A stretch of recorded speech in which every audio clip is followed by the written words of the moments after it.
Are you someone thinking about leaving your current job to start your own business or do consulting or explore locums work? Well, keep listening as we speak to a doc who shares her own experience and gives us some tips on how we can do the same.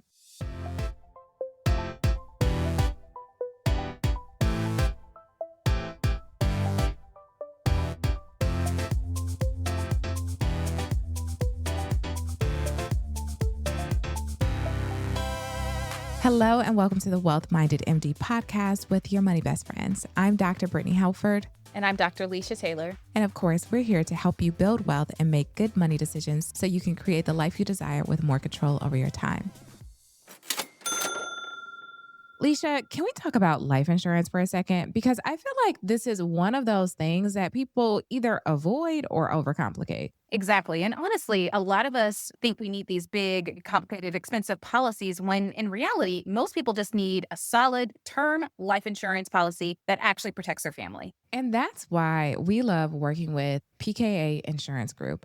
They're independent brokers, which means that they're not tied to one company. They shop across all major carriers to find you the best option. And what I really appreciate is that they're not trying to upsell you. They'll actually tell you what you do need, what you don't need, which is rare in the insurance world. Exactly.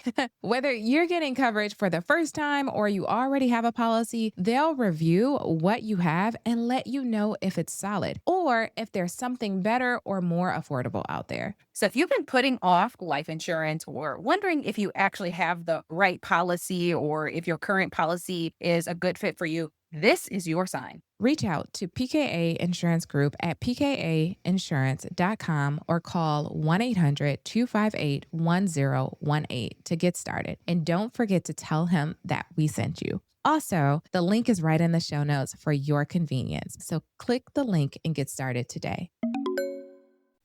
All right, Alicia, what is going on in your world? All right. So what's going on is I am even more motivated to give now than I have been in the past. I think it was last weekend where we finally had rescheduled my aunt's birthday party. And so the whole fam got together. Now, my family is pretty large and we get together to celebrate people's birthdays all the time. So I actually thought this is just going to be like a routine, regular birthday, like we're at a restaurant. Yes, we're like 20 deep, but such is life. This is us. It was like a whole soiree. Like we had a private room. There was a whole balloon tree. You walked in and we were like greeted with these custom made cocktails. I was like, okay, I did not come dressed for this occasion. There was a photographer there taking photos of us as we walked in. And I was like, okay. I mean, I looked at my cousin who had planned the party for her mother, who is my aunt. And I was like, oh, you went all out. And she was like, did you expect anything less? I was like, you know what? Celebrate your mom. Celebrate your mom. But my aunt turned 70. And one of the things that really surprised me in a pleasant way, not only was the event nice, it was great. Everyone spoke about her. The food was great. Parking was lovely. Service was excellent. But the thing that really kind of got to me was the fact that she paid for it all. I did not expect that. Normally when we go out to eat, we each kind of pay for our own food. And at this point in our lives, my dad and his siblings, which there are a lot of them, they're like all retired or near retirement. They're not lacking for money, so to speak, or they have the funds to pay for their own dinner. And I knew that this was a pretty expensive restaurant. So I was actually expecting to pay maybe $100 or $200 for the dinner. And I just thought, this is fine. Like I knew about this ahead of time. It's my aunt's birthday. I'm going to come and give my contribution. But it was not only a family event. They had invited some of her work friends and some of her community friends. And she paid for the entire dinner, which I know ended up being thousands of dollars. All the drinks were on her. You could drink as much as you wanted. The food was on her. I think we had 4-course meals. It was just like, oh, it was so crazy because I asked for the bill and they were like, oh no, it's been taken care of. And I was like, really? I was just so shocked. I ended up talking to her daughter, my cousin, about it afterwards. And she was like, yeah, we just wanted people to have a good time. And I was talking to my dad too. And they were like, Leisha, again, at some point in your life, you got to decide, do you want everybody to pay their fair share? Or do you want to have the experience that you desire with your loved ones? And for some people who are in a blessed position, this is how they choose to spend their money. You know, they want to be around family. They want to have their closest friends by them, and they're okay paying for a nice experience. And so that really motivated me during the talks sort of portion of the dinner. One of the things that my dad had reminded us of is that my aunt actually gave each cousin, which there's a lot of cousins. I think it was like $1,000 or $2,000 when we graduated from high school. So can you imagine being like a 17-year-old 20 years ago getting like $1,000 or $2,000 check from my aunt? But just seeing and being reminded of all of her generosity, from her paying thousands of dollars for this large gathering to her investing in each of her nieces and nephews. And there was like 20 of us. It's just like her generosity is on display. We'll go to NFL games and soccer games and she'll rent suites for us.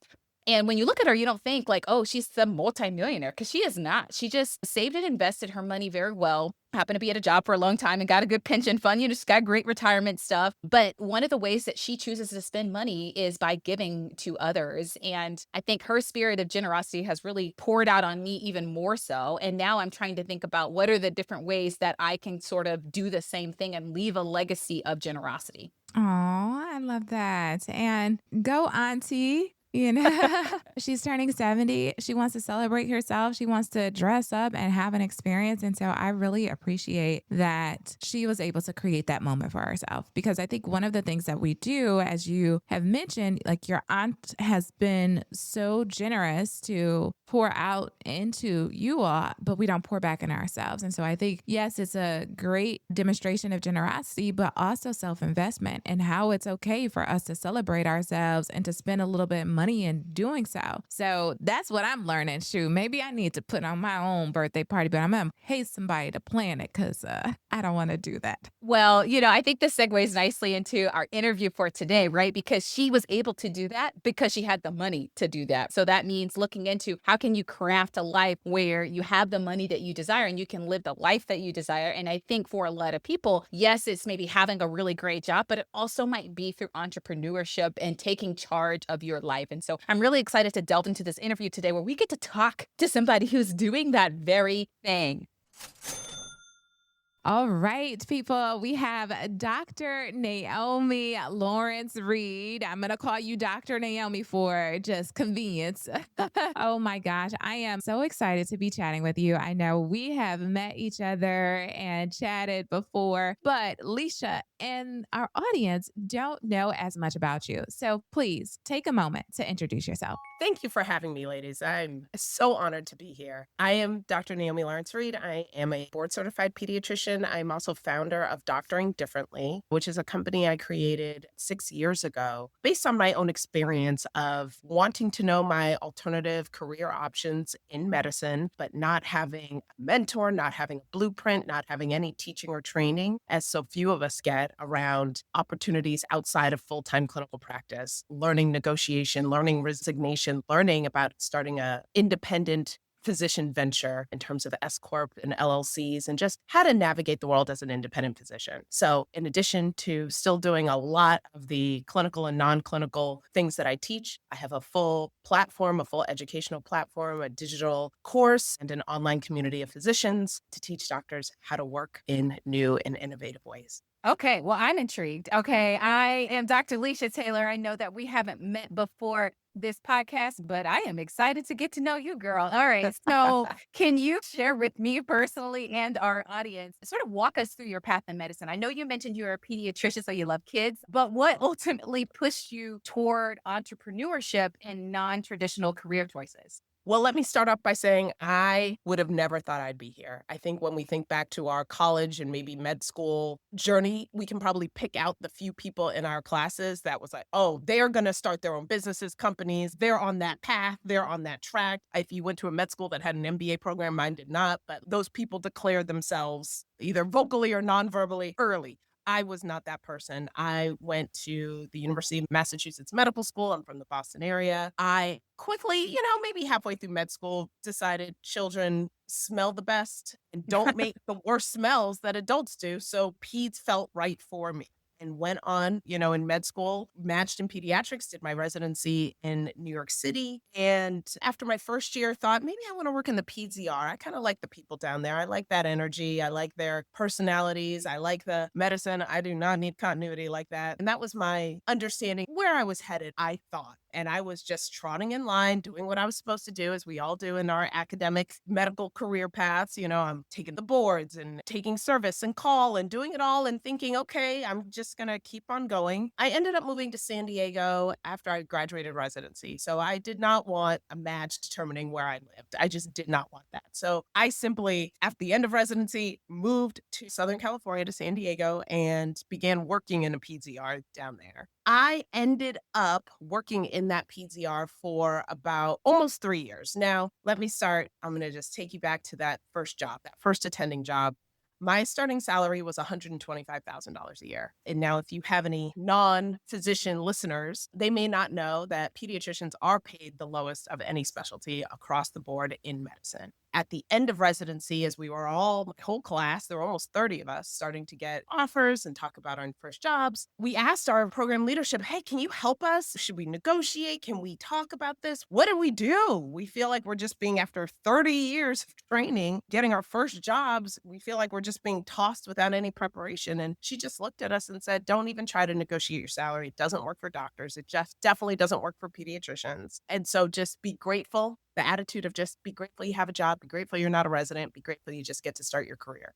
So that is how I started my physician career, with a starting salary of $125,000 a year, living in a very high cost of living city. And I had almost $200,000 in educational debt. So those were the building blocks of my attending career, I'll say. But I'll just kind of skip to the part where that wasn't working anymore. We can talk about the technical, we can talk about the money of it all, but the feelings, it's really was a feeling. Yes, the money is not there, but I looked around and I thought, wait a minute, nobody is happy here. We have been dangled carrots at every point in our career. It gets better. Once you finish training, it gets better. Once you make assistant professor, it gets better. Once you're a partner, it's better. Once you're full professor, it's better. Once, go. It's like we are hamsters on a wheel. We are just trying to nibble at carrots along the way to just say, okay, it'll be better. But I would say I'm grateful that I worked in that ER, because I was working shoulder to shoulder with doctors 10, 20, 30 years beyond. And they were so unhappy. And I could tell it wasn't going to get better, regardless of if my salary went up nominally or all of these other factors.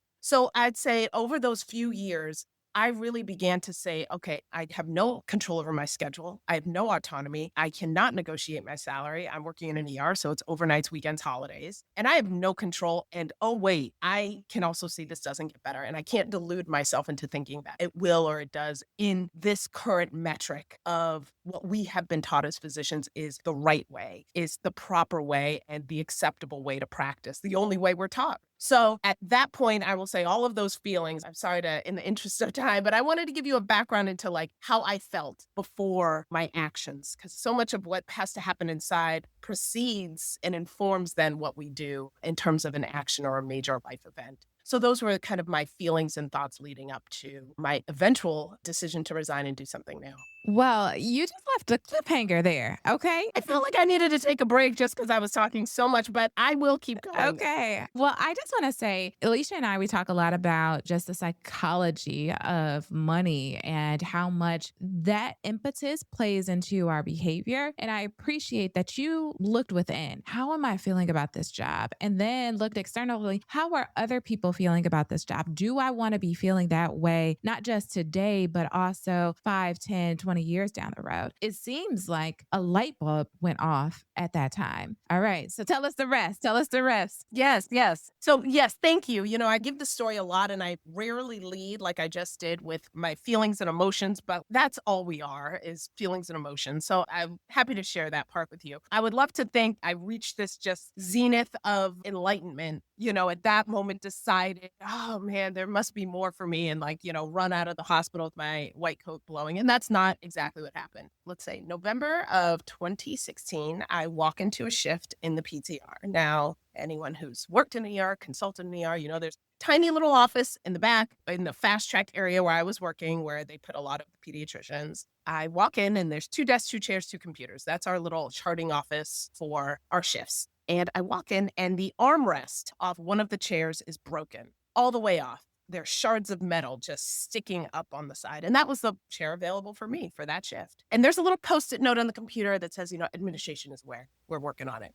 We're handling it. So in my mind, someone is out at Office Max getting $80, $90 office chair for physicians to do their charting safely, as we know how important our documentation is. So I sit down, settle in, I tuck my arm close to my torso so I'm not impaled by all of the shards of metal, and I go about doing my shift, seeing my patients, doing my notes. At the end of my shift, I walk out. I return for my next shift the next day, the day after, and I walk in and I expect to see new office chair, but instead, administration had wrapped diapers around the shards of metal instead of replacing the chair altogether. No further post-it note that said administration was working on it, fixing it. Nothing else was coming. This was the fix for this hospital that had $1 billion annual revenue. This was how physicians were to now chart for the foreseeable future.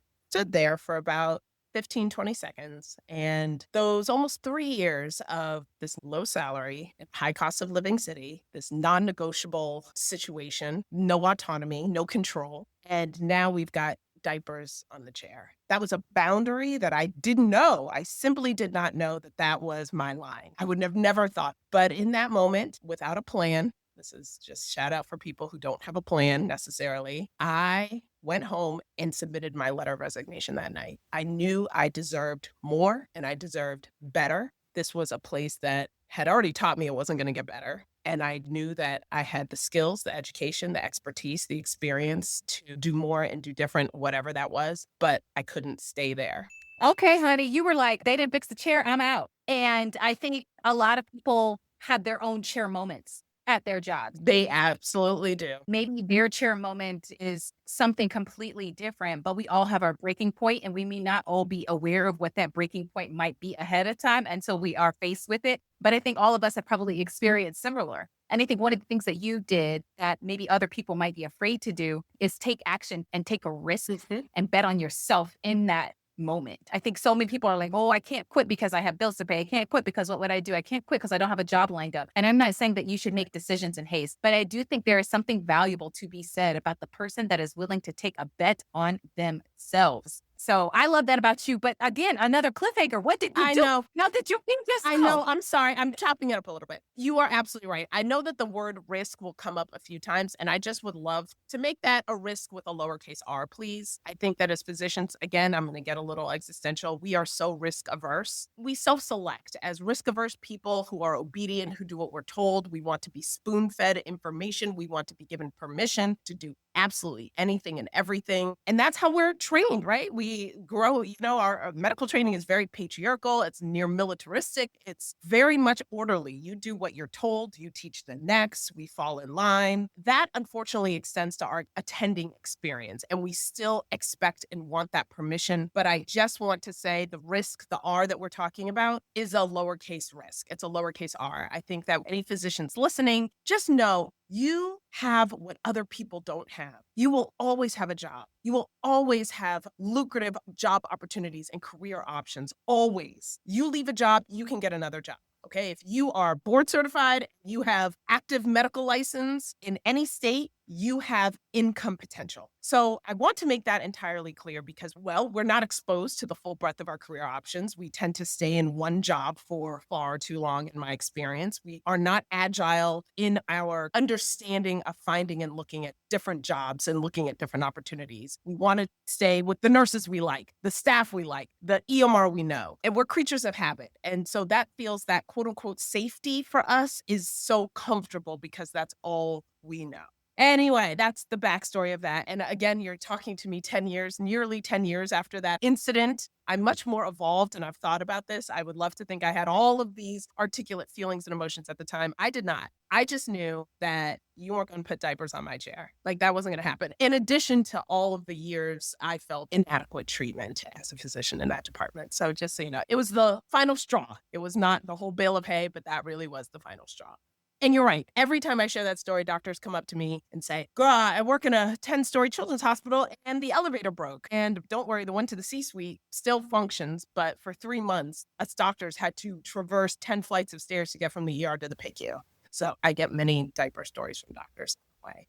At that moment, I put in my resignation letter. Still had the debt, still had a very low salary, did not have a spouse or family to float or support me. I took a couple months off. I had like 3 months of savings, and I just said, I haven't had a summer off in 10 years. 15 years, took a few months off, and then came back and went per diem at a different institution in town. It was great. I did not know my other options. So we talk about what else is out there. A per diem job is out there for 98% of us in our community. And all I knew is I had bills to pay. I could not recalibrate the entire trajectory of my physician career and all of my retirements and investments. At this time, I was around 33 years old. I couldn't. I knew that if I waited for all that, for the perfect plan, I'd stay. And most doctors are waiting for the perfect time and the perfect plan, so they stay. And so, yes, there's many discussions about having a plan and making sure things are orderly and having your ducks in a row. Sometimes you just got to stuff your ducks in a bag and make a run for it, because you know that, again, until we have that perfect plan, so many of us, we're so risk averse. We don't want to take a step out. We don't want to ruin our ecosystem, no matter how unhappy we are within it.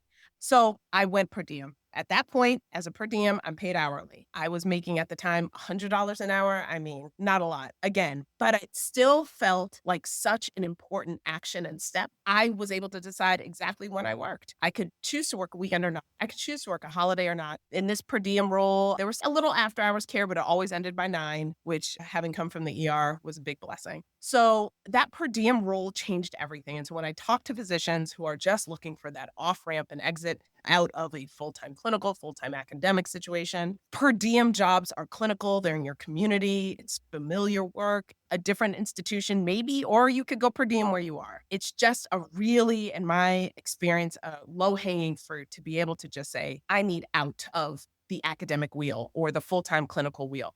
So I went per diem. Soon after that, after just a few, maybe 8, 9 months, I thought, oh, I feel really good. I feel great about myself. My bills are paid. I am sleeping better. I'm eating better. I'm exercising better. I'm seeing friends and family. This per diem role, don't worry, everyone around me told me I was crazy, because how could I? How could I leave the academics? And I was like, I feel great, you guys. You should come per diem. It's amazing. Also, if you know nurses have like 3 per diems, but too often physicians are put in non-compete clauses. We're not allowed to have multiple contracts in a community. But the per diem world was great. And then from there, I picked up my first locums gig. And how did I get my first locums gig? Answered the phone when a recruiter called. Sometimes that is the first battle, because we don't want to pick up the phone when recruiters call. I appreciate that you give people permission to quit without a plan. If it is strong enough, if you feel badly enough that you are not even being valued where you are, right? And I think that's what you felt when the diapers were wrapped around the armrest. You're like, wait, that's insulting. Okay. At least just remove the chair. Don't put diapers around it. That is insulting. And to know your value and your worth, to say, you know what, I'm worth more than this. I could do bad by myself. And to have the self-belief that you could do something more than what they were offering you. That is not just a salary. It's not just that security, that you have other options. And so I just wholeheartedly appreciate that, because I know, and I have heard so many women who are staying at either a low paying job or a job that is toxic just for the financial security. And you have given them permission to say, no, Yeah. I value myself more, and I'm going to bet on me, and I'm going to do me. And look at the outcome. You're like, I'm eating, I'm sleeping, I get to spend time with family. And so I love that. I just want to know a little bit more about locums, and I'm sure our audience does too, about now what does that look like from a financial perspective, from a scheduling perspective? You answered the phone. What happened next? So I'll just say, and again, I'm sprinkling in the override that I had to do of my training. Back to residency, we start to get the texts, the calls, oh, it's a recruiter. Oh, they're putting up big numbers. Oh, what's this? And I was in a big academic center in New York City, which that is a whole, it's a vortex in there. Some of these big academic cities, there's no world outside of it. And so she told us, she's like, don't ever pick up the phone when a recruiter calls. This is our residency director. Locums, it's not viable. It's illegitimate.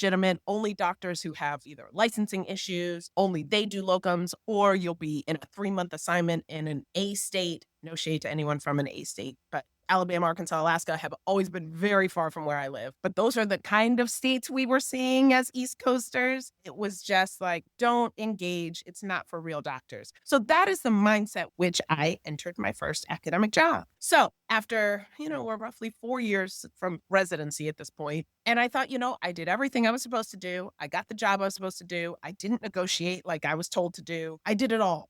I'm going to do locums now. I'm going to start doing the opposite of what I was told a good doctor does. I've done what they said to do, and I was low paid. I was not happy. I was not healthy. I didn't feel good. So I'm going to start doing what they said not to do. And a recruiter called, and I happened to pick up the phone. I will say, she got my number from somewhere, something. I don't know. Your number's out there. There's nothing you can do about it. I'm so sorry. But at the same time, if you, a doctor, are looking for a job, and these are people who have jobs, it's worth a conversation. It's worth a conversation. We don't want to pick up the phone, yet we want a job. And it's like, okay. Oh, it'll get worse if I pick up the phone. No, it won't. These people don't necessarily know where you are. They don't necessarily know your specialty. So you have to tell them. So I was getting calls for jobs in Tallahassee or Springfield, Illinois, or here and there. And I ended up telling this one recruiter who was nice and respectful on the phone and kind of had a few jobs to tell me about. And I said, I'm a general pediatrician. I am only, at that time, I was only licensed in California. And at this point, don't even want to get on a plane. I would like to be able to drive to an assignment. So if you can find something, let's say within a 3-4 hour radius of where I live, we can have a conversation in general pediatrics. Now, we had it back and forth a couple times. She would present me with other opportunities, ask if I was willing to get, let's say, a Nevada license. And at the time I was not. California's a big state. I feel like we can make this work with California. And so a few months later, she came to me with a position that was a peds hospitalist, which is exactly what I wanted to do. It was a 3-hour drive from where I lived.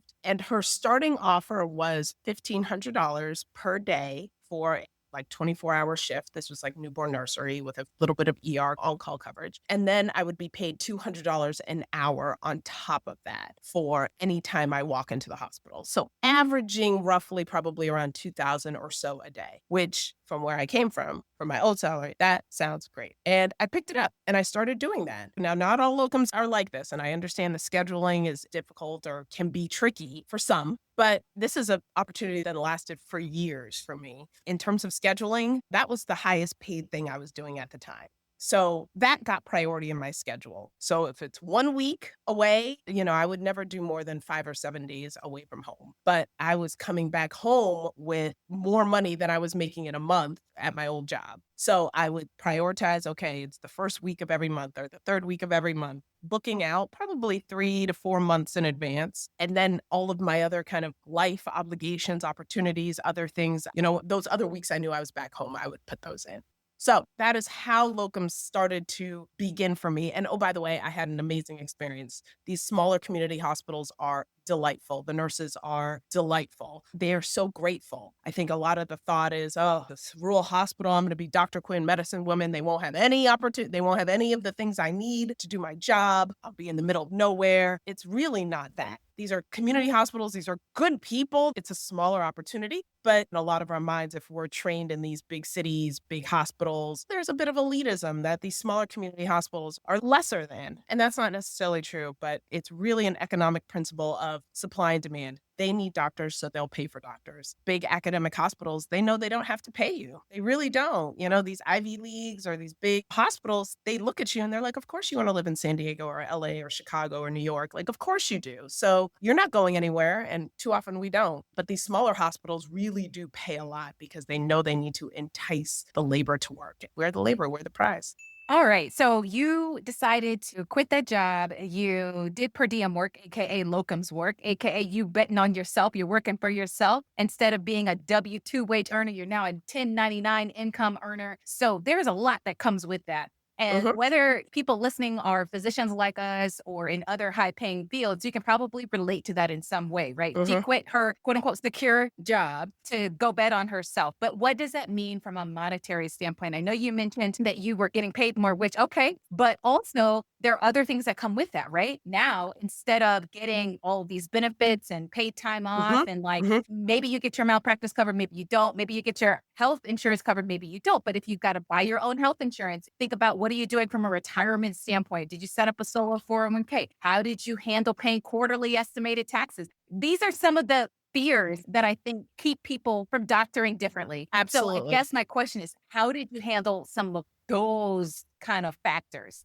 Number one is I had a great accountant. So I would say first step is, this is a great resource, this podcast, a number of other resources. They're excellent. In fact, I was listening to one of your episodes yesterday about the Roth IRA, and I was like relearning things from a Roth I had years ago. And I was like, oh man, I forgot about that. Let me go do that. I think what you're getting at is like our education did not stop in training. We think that if we weren't taught how to do things, that we can't learn them, whether it's money, whether it's locums, whether it's negotiation. So please, anybody listening, physician or not, wherever you are in your training, please keep learning after you graduate from residency or fellowship. Like you have to. But the first thing, as I said, is I had an accountant. I didn't know really anything about what to do. I told you, I don't have an MBA. I didn't go to fellowship. I did not have any nepotistic business owners in my family that could give me a leg up or show me what this world looks like. I had none of that. I planned to just be a pediatrician and do my job, go to work, be treated well. When that didn't work out, I just had to make an about face and figure it out. I can't stress that enough. You need good counsel. Get a referral. So ask people around you, ask people in your community or ask other physicians, hey, do you work with a physician or do you have an accountant or a CPA who has experience working with physicians who work independently? Get those referrals, interview those people, have conversations, because it was my accountant that taught me about solo 401k. I had a SEP for a little bit who taught me about quarterly taxes and guided me on that way. I would not have known how to do it myself. Even creating my physician S Corp and my LLC here in California, she was the one who gave me insights on how to do it. I would say number one, step one, get counsel. Don't try to teach yourself or do it alone. You went to school to be a doctor. You're probably not a CPA or an accountant or a tax specialist. So that's step one. Sorry, you had other questions about all of the other things. How did I handle medical insurance? Affordable Care Act. Thank you so much. So I literally went on Covered here in California. The marketplace is called Covered California. I select your plan. You can select your plan based on how much you go to the doctor, your utilization, your family's utilization, where you live, how many people in your family. You can select your own plan, high premium, low deductible, or the inverse, based entirely on you. Boom, done. And oh, wait, those premiums are also a deduction through your company. I set up a solo 401k, again, at the suggestion of my accountant at the time. And so I'm able to make big deductions and contributions to my solo 401k there. But because I was also earning, I, at that point, quintupling my income, also have my own IRAs and investment accounts as well. So it just snowballed. At no point did I earn less than I was making as a full-time W-2 employed physician. At no point. Well, you're making this look really attractive, okay? It is.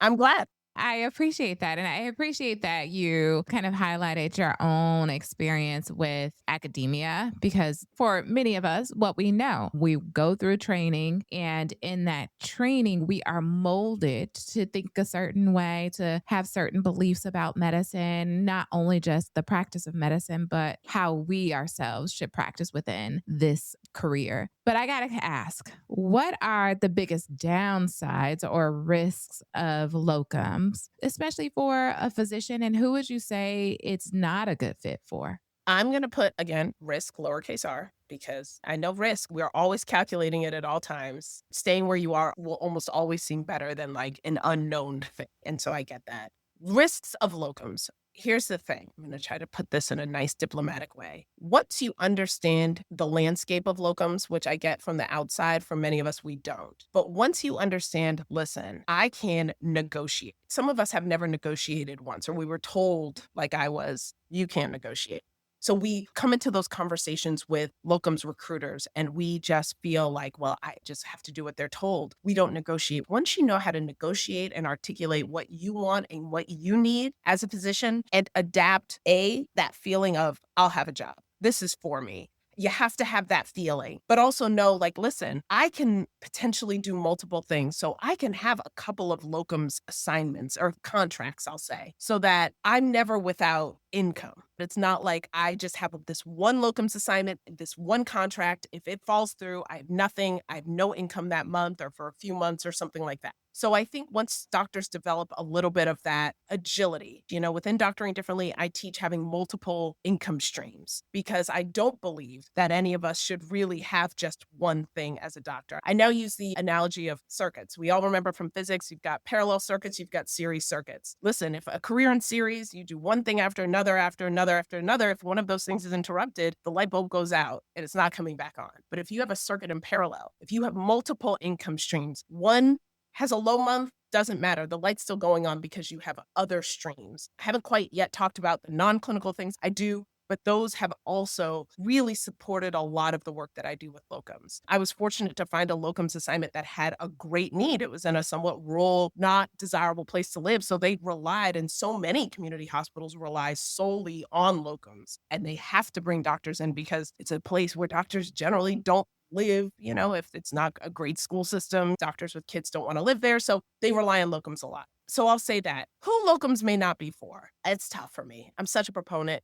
I've had students who are young mothers who do locums and they love it. I know a whole community of OBs who do locums who are mostly mothers, and they say this is the best. They love it. Assuming you have childcare, I imagine there's another parent or support in the house, but to be able to go away for a week and come home with $20,000, $30,000, sometimes $40,000 in 1 week, you then maybe don't need to work for the rest of the month or the next 2 months. So it opens up your world in a way that, again, it's different. And in a full-time clinical job, that's the hardest job you can do, quite frankly. It's so hard. So the concept and the thought of having to juggle multiple things sounds incredibly risky. And it sounds so just, how could I do that? I can barely stay afloat with what I've got going on here. And so it's like, no. This locums thing, this going away from home, this coming back, this irregular schedule, that sounds like absolutely not. I could not tolerate that.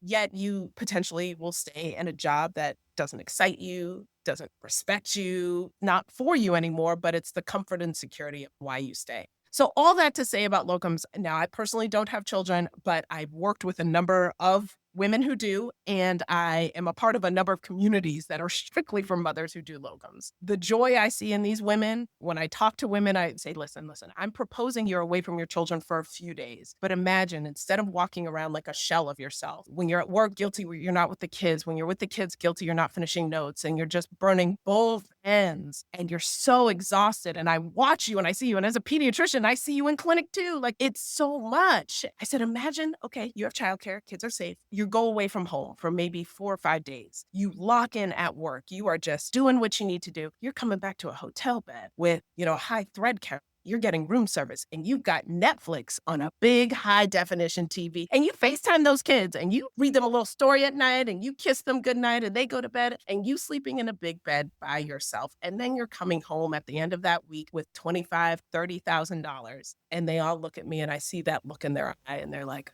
that doesn't sound bad. That is what I am told. That is what I am seeing with my eyes. So it really comes down to just a little lowercase risk, but also knowing that you ultimately are doing it for a different life, different than what you've been doing. And your kids will see it. I hear these women tell me, like, my kids knew I was not happy at that job. And now they have picked up that this is a new and better opportunity for this whole family. Yeah. Okay. Well, you said a lot there, and I think it does make us question some of our career decisions. Maybe I should think about that. And I thank you for being a proponent for doctoring differently. As you mentioned, a lot of us, what we see is what we know, and sometimes we can fear what we don't know. And part of that might be going into business for ourselves, doing per diem work, doing some consulting work, going into locums. And I think you highlighted a lot of those benefits, right? Control over your schedule, the ability to make more money than you would have otherwise, the ability to kind of navigate and be able to leave more easily. And although when you're doing that locums work, it might take you away from your family for a few days, then you get to come back home and you have more time to spend and solely focus on your family or your friends or your hobbies or your other passions. Being able to work fewer days and get paid more money, sign me up. I love that you are a proponent for this, and we want to encourage anybody listening. Maybe you might want to make a career change. This might be the sign that you need it to start thinking about things differently, to start thinking about how you can work differently. And this might be one of the pathways for it. So thank you so much, Dr. Naomi Lawrence-Reid, for all of your wisdom and for sharing your story. Tell the folks how they can find you and get in touch with you.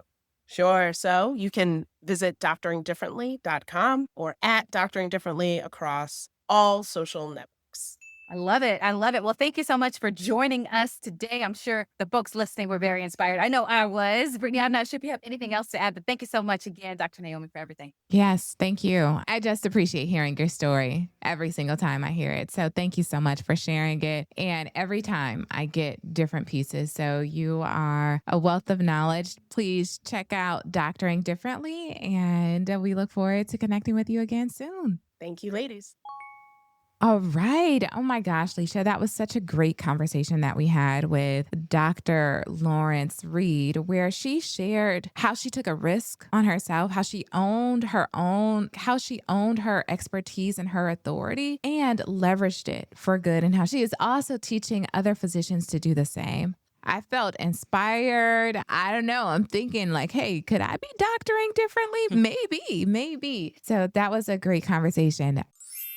All right. So now I want to switch us over to my favorite segment of our podcast, fun money. How are you spending your money for fun? I am purchasing some more skincare products and some more makeup, girl. I need to go to Sephora, Ulta, all the things, and figure out I need a new sensitive skin cleanser. You probably need some more foundations, more eyeliner, that sort of thing. I'm not a huge makeup person, but I like to look presentable, okay? So I have a few events coming up, and I'm like, okay, makeup and skincare is running a little low. So I'm going to make a little trip to Sephora or Ulta, or maybe I will just purchase some things online, try to see if I can find any discounts and stuff like that. But that is something fun that I am doing with money. I love that. You know, whenever I buy more makeup, I always find that it expires before I can use it up, because as you're looking at me across of our screen, I have on a hoodie and I brushed my teeth, but hey, I did not comb my hair. Like, you know, sometimes you have to do what you have to do just to get the things done. So I appreciate that you are really investing in your appearance. And I don't show up like this all the time, people, but sometimes on the mic, I do not put myself together as I would otherwise.